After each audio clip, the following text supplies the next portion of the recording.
Beaders, it's Gina from orchidandopal.com, and today I am going to be showing you how to do a brick stitch around a metal component. You can see some examples here. There's all different kinds of round, circular, metal links, components, connectors, and they go by all those different names. So sometimes it can be a challenge to find these online when you're doing some shopping, but I will leave some links to them down below from some of my favorite places to find them, including a link for Beebeecraft.com, which I shared all the way back in July. They had this huge bag of all assorted metal ring components just like this. In fact, that's where all of these have come from, and there were a whole lot of other different styles. And it's been in my mind to do a basic demonstration of how to complete the brick stitch using those links because I think they're awesome for that purpose. I will also leave a link to the assortment I picked up last year, as well as the coupon code, which is GINA, G-I-N-A, and that will save you $5 off your purchase of $40 or more on their site.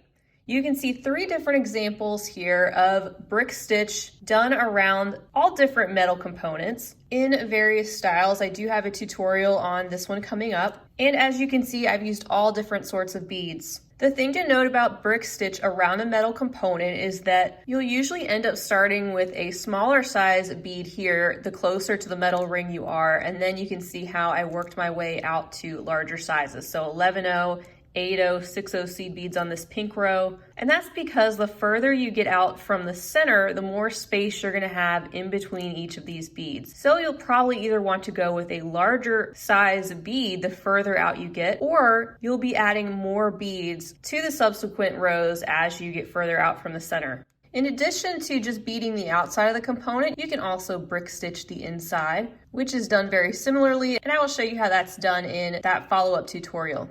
Also, something we should talk about here is the thread. So you will see some of these strands of thread going around your metal connector, and the more neat this looks, the better.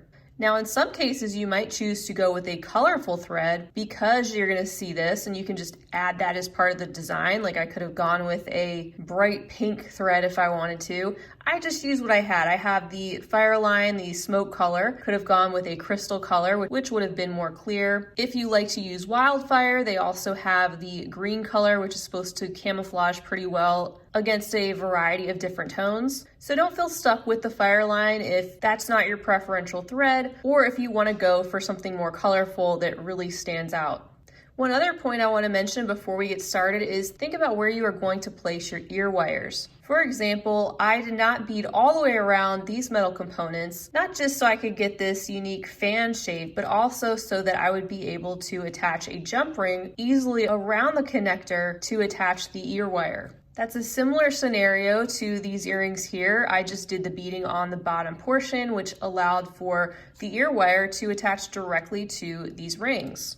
In this other scenario, however, I did bead all the way around, which made the width of the piece quite thick, and therefore I wouldn't have been able to add a jump ring directly to the metal component. I could have beaded a little loop at the top on one of the outer layers. However, I chose to do some herringbone stitch wrapping around the entire earring in this scenario because I felt that it'd be a little bit more sturdy and a little bit more decorative. So those are the main things to keep in mind before planning out your design or before you start beading. What type of connectors do you want to use? And keep in mind too, the smaller the connector, in some cases the better because you are building out from the center. If I started with something as large as this, that would be a mighty big piece. Also keeping in mind your bead sizes and if you want to build out sizes from smallest to largest and what you want the color stripes to look like, the type of thread you want to use, whether or not you want to hide your thread or camouflage it as best you can, or if you want it to stand out, and how you're going to attach your ear wires to your piece.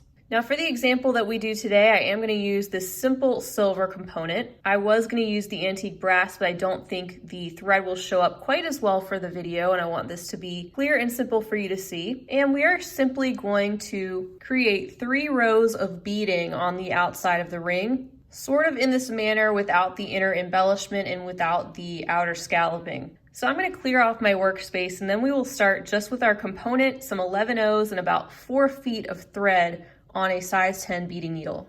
All right, so to get started, some may suggest to start out by tying your thread in a knot, particularly a surgeon's knot, onto the ring to get it started. And you can do that, that's totally fine. How I do it is I usually just start beading and I leave myself a 6-inch tail that I can then put a needle on and weave back through later. Either way is fine. We will complete this tutorial without the knot, and you can see how it's done that way and decide for yourself what you like the best. The first step is to pick up 2 of your 11/0 seed beads, or whatever bead you're going to be using against the metal component as your first row. And then I just hold those 2 beads with my thumb and my forefinger, just like that, while I pull the needle to the point where I have that 6-inch tail that I'm going to leave. And then I just slowly pull those 2 beads down a little bit more so that they're resting against the component. Then I'm going to take my needle and thread, and from behind I'm going to go through the front of the ring component, still holding those beads with my thumb and my forefinger, and we're going to start by tacking down bead number 2. So to do that, I'm going to then go up through that second bead, and when we pull this, it is going to form a loop of thread that is sitting right around our metal component. Obviously, we still have our first bead here hanging out on our tail thread portion, and I'm coming out of the second bead there at the top, and I'm just going to go down through bead number 1, still holding this with my thumb and my forefinger. And as I pull, that's going to start to get these beads to sit side by side, just how we want them. My thread is coming over the top of this side of the component, but in order to tack down that first bead, I'm going to go through my metal ring and also up that first seed bead. And when we pull this thread, you can see that loop catches on the metal component just like that, and we have just 2 loops. You can see these 2 beads still don't quite want to sit side by side that neatly. What we want to do to anchor them a little bit more is go down the second bead and pull, and then back up the first bead. Now hold these with your thumb and your forefinger, pull that nice and tight, and you can see those are sitting side by side quite neatly and tightly now against the metal ring. Now, because I like to work from left to right, I'm actually going to flip this just like that. Now our tail thread's coming out the other way, which is fine because we'll weave it back in anyway. Just move it out of the way. And like I said, we're going to be working from left to right. My thread is currently coming out of what is now the second bead at the top, and we're just going to pick up another bead. I'm going to go from the back to the front with my needle and my bead on the needle, and I'm going to hold my forefinger here against the ring to stop the bead from going anywhere, and while I pull, just going to sit the bead right there next to the other 2. And again, I'm coming out through the center of the ring, and on this side I'm going to go up through the bead we just added, which is going to create another loop that anchors that third bead right into place. And that is what I consider the hardest part, is just getting started. So you may need a little bit of practice with that if you are new, and that is totally normal. Just practice it a few times and you should get it. So again, picking up a bead, holding it with my forefinger, my thumb against the metal component, coming through the metal ring and going up through the bead we just added to create our next loop that tacks down that bead.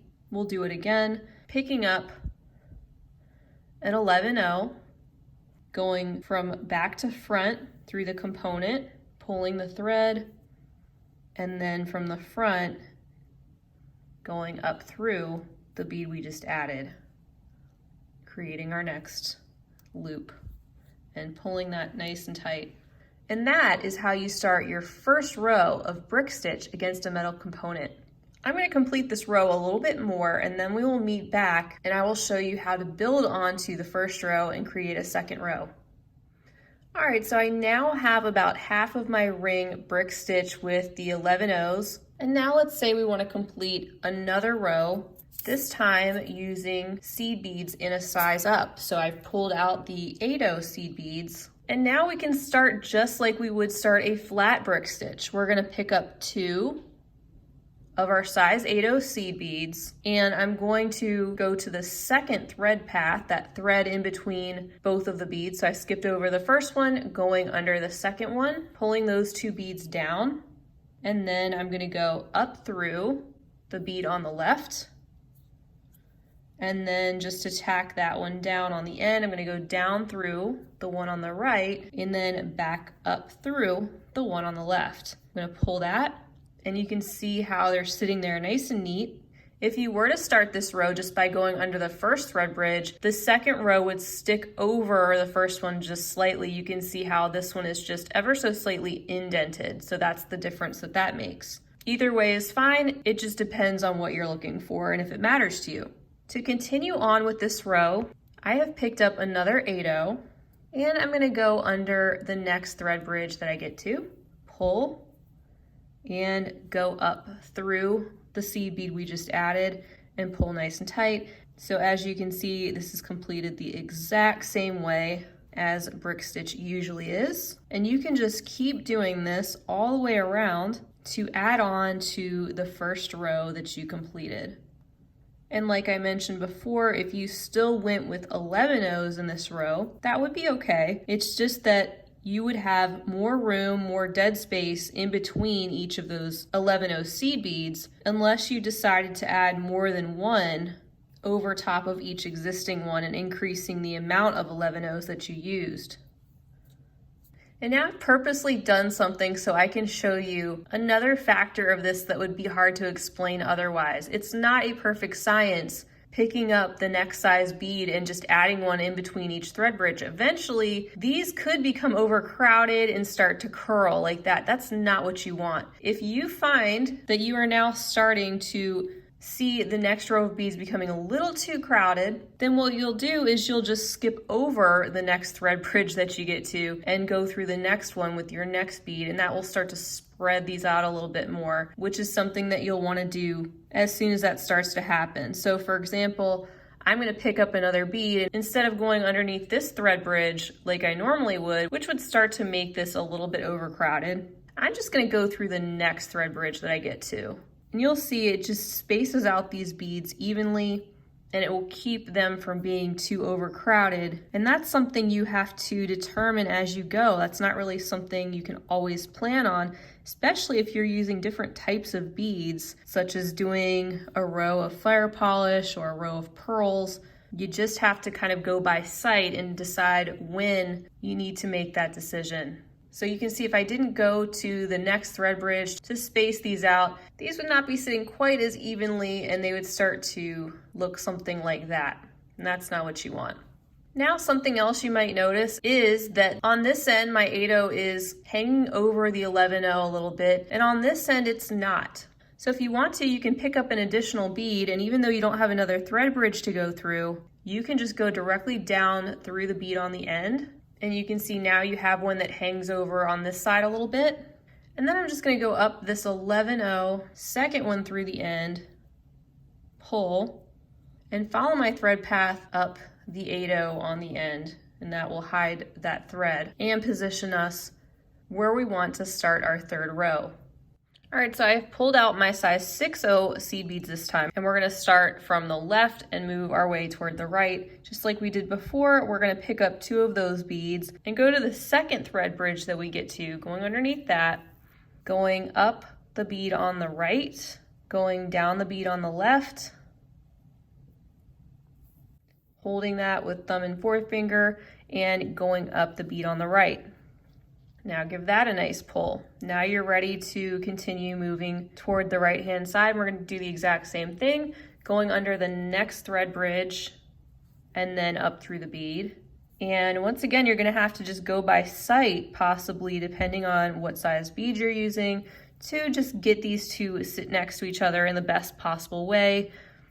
So I try to just pop in a bead in between each of the ones below it until I get to a point where I am starting to cover up the next thread bridge that I would go to. And that tells me that I might want to skip over one and go to the next one so as not to overcrowd that row. So we'll just keep moving and see where this ends up. So far, it doesn't look like I will have to do that. On this row, these beads are fitting nicely in between each of the 2 that are directly below it. So we'll probably just leave it at that. And that is our last bead for that row. So that is an example of 3 rows of beads on a metal component, all different sizes going from smaller to larger. Also showing you if you're just doing 1 row of beads on the metal link, you're gonna get this nice even thread, and you should just have 1 loop of thread directly under each bead so it looks really neat and tidy. There are a couple other things I want to show you though before we go, things that you can keep in mind as you're creating. You can see that as these beads get larger, you do see the thread path in between the beads, especially no matter what size you get to, the edge of your beading is going to have this string. So it's not a big deal if you don't mind it and if that's the look you're going for. If you do mind it though and you want to cover it up, a simple thing you can do is pick up, say, 311 seed beads and just go down the very next bead that's on the end next to the one that you are in.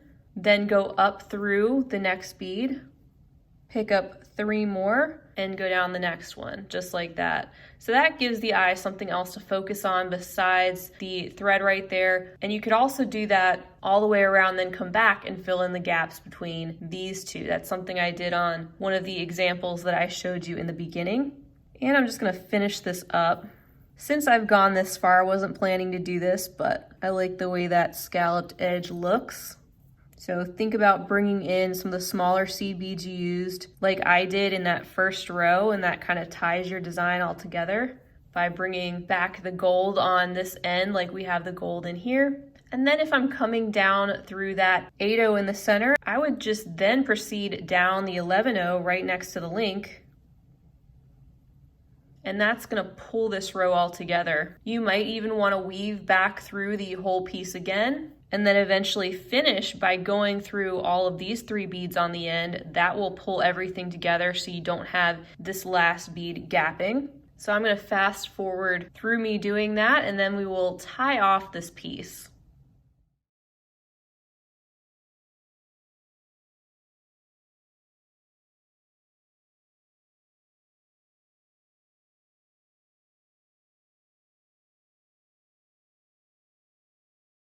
All right, so I made it to this side and I'm coming out of this 11-0 right here, second from the end. I'm just gonna go up through all 3 of these rows at once, just to pull it all together one last time and give that a nice pull. And I don't like to make the knots on the very end if I can help it, if I haven't done the beading all the way around. I like to try to hide them a little further in, so I'm going to make a knot right here, went behind the thread in between those 2 rows, and then going back up and down again, and I'll make a little knot right there, and up and down one more time, and making a knot right there, and finishing by just going through another bead, and then clipping off my thread. And if you still have your tail thread, you can then put a needle on this end and weave this one and tie this one off just like you did your main thread, making sure that you're not tying it around the metal component. Remember, you want to try to leave these threads nice and neat if possible, and also trying to avoid tying your knots on the end wherever your thread is a little bit more visible. So that is all I have for you guys today on the basics of beading several rows around a round metal component like a link or a connector. Of course, the sky's the limit when it comes to designs. You definitely don't have to stick with seed beads. You can go with delicas, fire polish, you name it. So get creative, especially with your color choices. Also keep in mind that contrasting colors look really great when you alternate the rows, and these can make some really great pendants too. Like I mentioned before, you can pick up a large pack of assorted rings at beadecraft.com. Just check out the link I will leave down below, as well as some other links to alternate places you can pick up similar rings. And that coupon code GINA for $5 off will be down there also. Stay tuned for another tutorial coming up soon where I show you how to make those really brightly colored earrings that had not only the beading on the outside, but also the beading on the inside, as well as lots more tutorials to come. I want to thank you guys so much for being with me. I hope this was helpful for you, gave you a lot of tips and tricks and things to think about when doing some brick stitch around a metal ring. Feel free to leave me a comment down below. Let me know if you have other additional tips and tricks that you'd like to share with all of us, or anything else you'd like to say. And until next time, I hope you guys have a wonderful rest of your day. Stay healthy and safe, and stay creative. And as always, Happy beading! If you enjoyed this video, don't forget to give it a big thumbs up. For more content like this, don't forget to subscribe and hit the bell to be notified of my latest videos. You can check out the information section below this video for links to all my social media handles, recommended products, and my shop and blog at orchidandopal.com. Thanks for watching!